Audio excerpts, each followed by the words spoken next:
Warning: the following content may contain elements that are not suitable for some audiences. Viewer discretion is advised.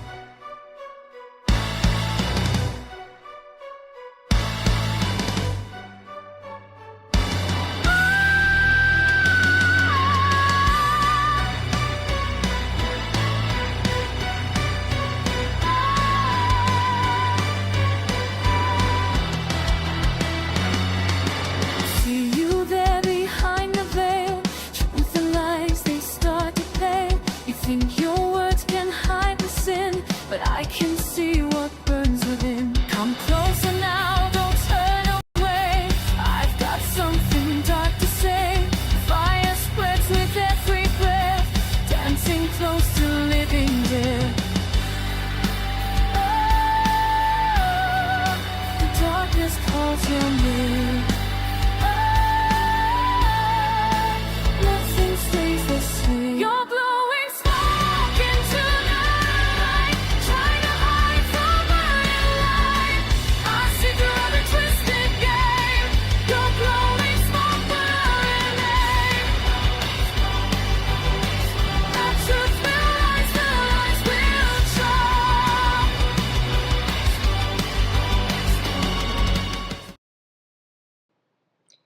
Hello, all you creepy crawlers, and welcome to another episode, technically a special episode, of the Blowing Smoke podcast with Kimiko Kusanagi.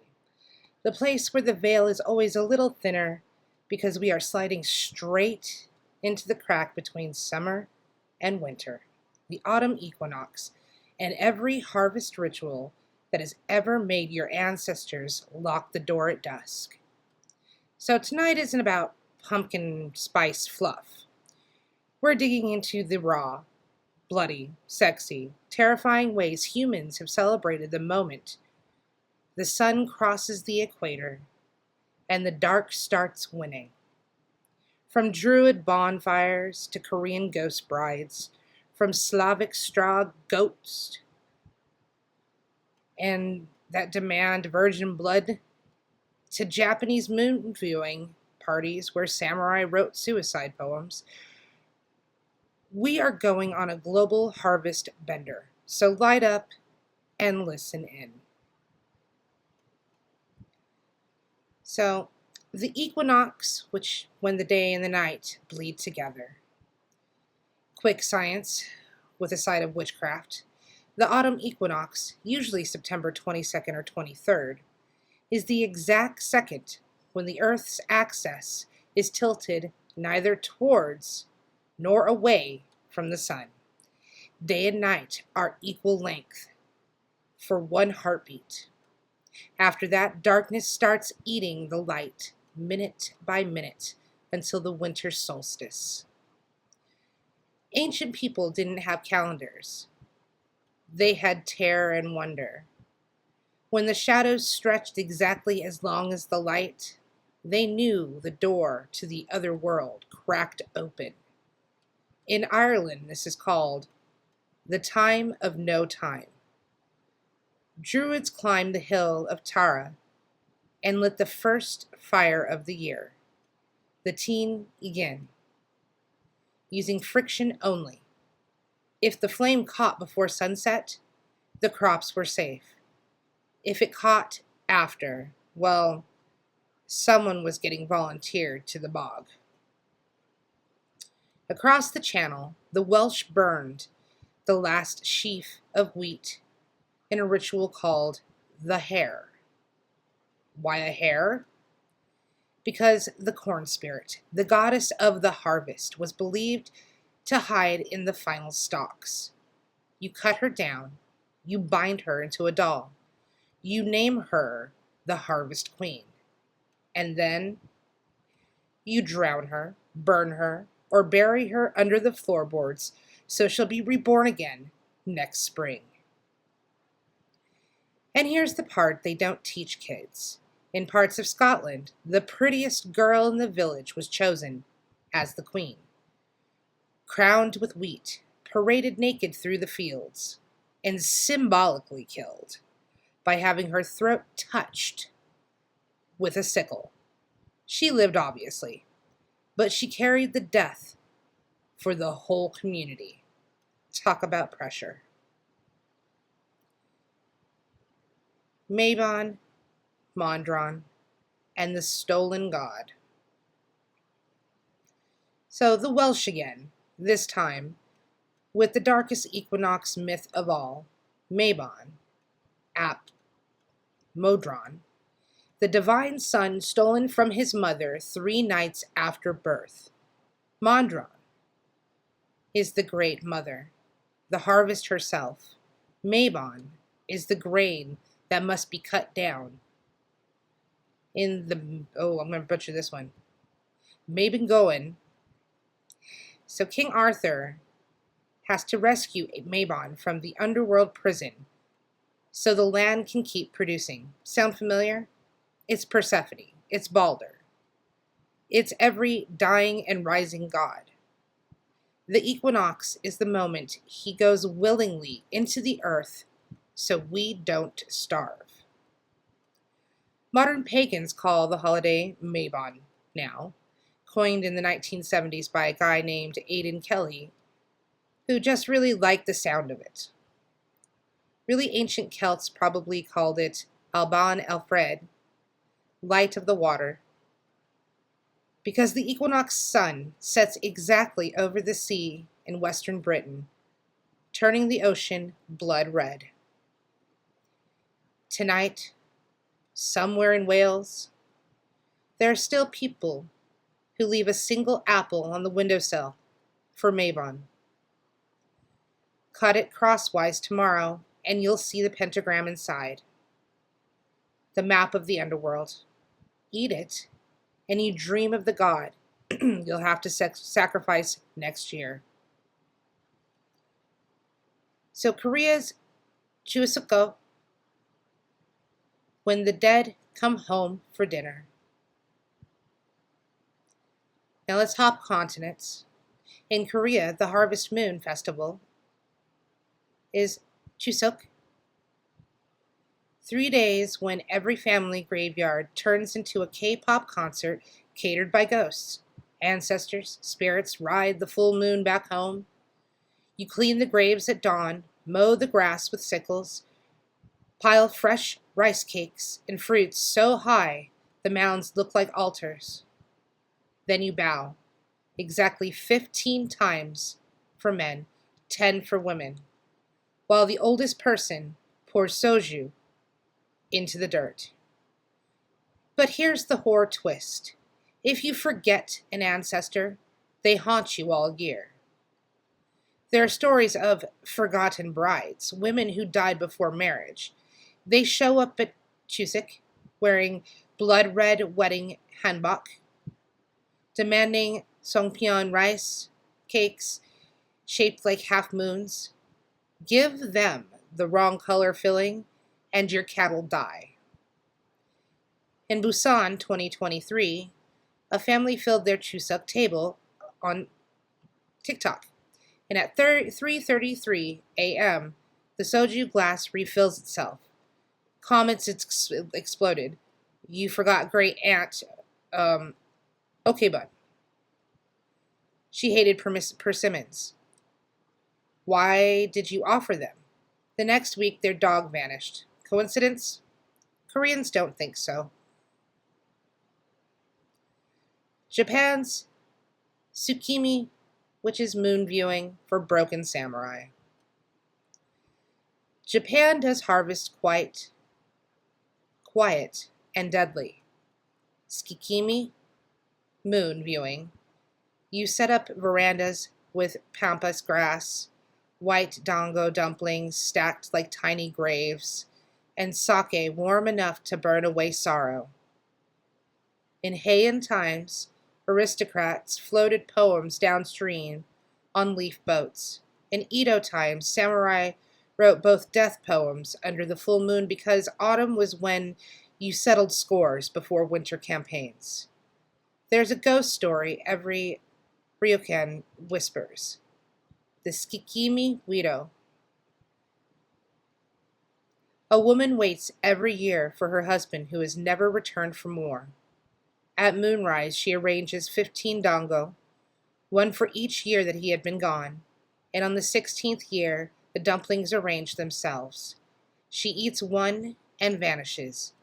Next morning 16 dumplings sit perfectly round, and one has a bite taken out. Modern Tokyo still does it. Salaryman in Shibuya scramble a crossing at midnight holding Lawson convenience. Near the Lawson convenience store, holding moon dumplings, staring up between skyscrapers like lost souls.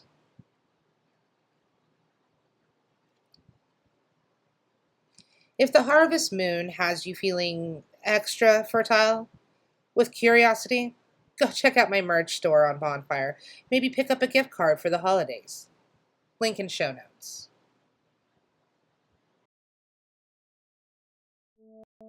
In a world that never logs off, one store dares you to bleed code. T-shirts that pulse like corrupted data. Every thread is a virus. Every print is a wound. Hoodies stitched with encrypted screams. Become the glitch. Hats that crown the last human signal. Log in before the void logs you.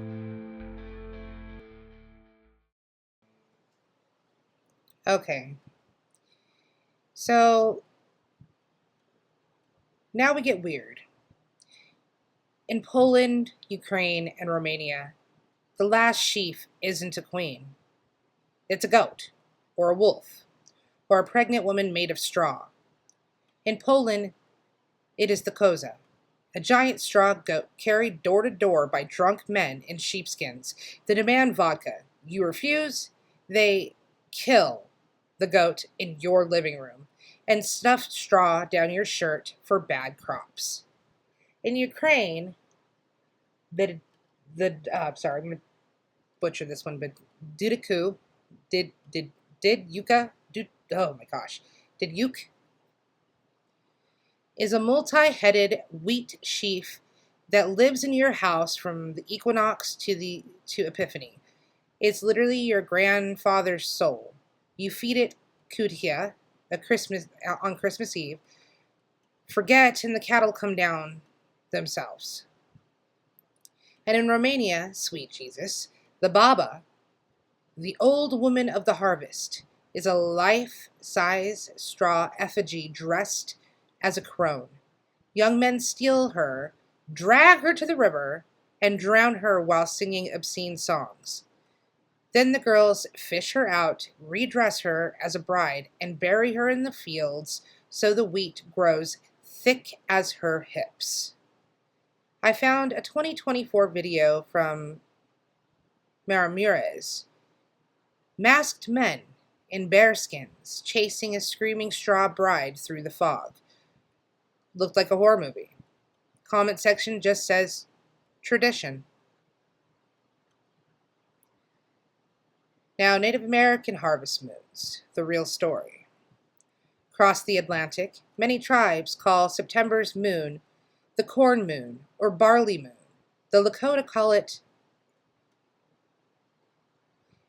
Kamfaza Wi moon, which the leaves turn brown. The Haudenosaunee Thanksgiving address still happens at equinox. You thank everything, strawberries, thunder, even the dirt, before you eat. But the Cherokee tell of Nun Uniwi, the stone man, who walks the harvest fields eating children who stray too far. You leave tobacco ties on corn stalks, so he passes your family by, and never, ever whistle in the cornfield after dark. That's how the little people find you. So here we are, smoke curling up into the equinox sky. Wherever you are tonight, do this one tiny thing for me. Go outside at true sunset tomorrow. Find the last light on the horizon. Whisper the name of someone you need to let die, whether it be a grudge, a habit, ex, whatever. Blow it towards the dark like smoke. The earth is taking things underground right now. Let her take that weight from you too. Well, that's it for me, and thank you for harvesting this hour with me. If you try any of these rituals and something answers back, you know where to find me. The next episode will be Feast of Fears, Real Thanksgiving Horror Stories. Until then, keep the fire low, let the smoke billow, and stay creepy like Kimiko Kusanagi, okay? Bye!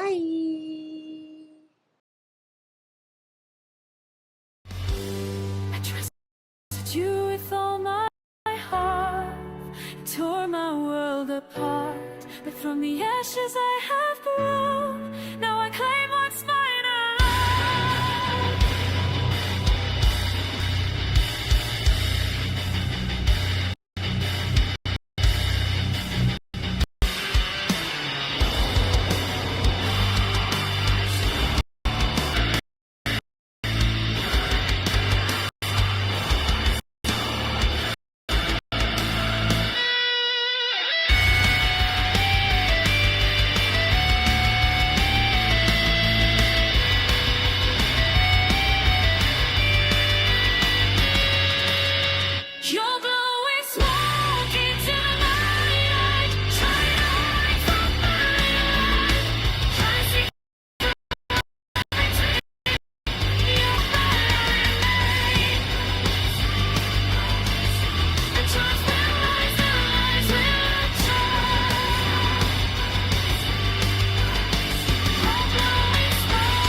the smoke will clear, I'm still here.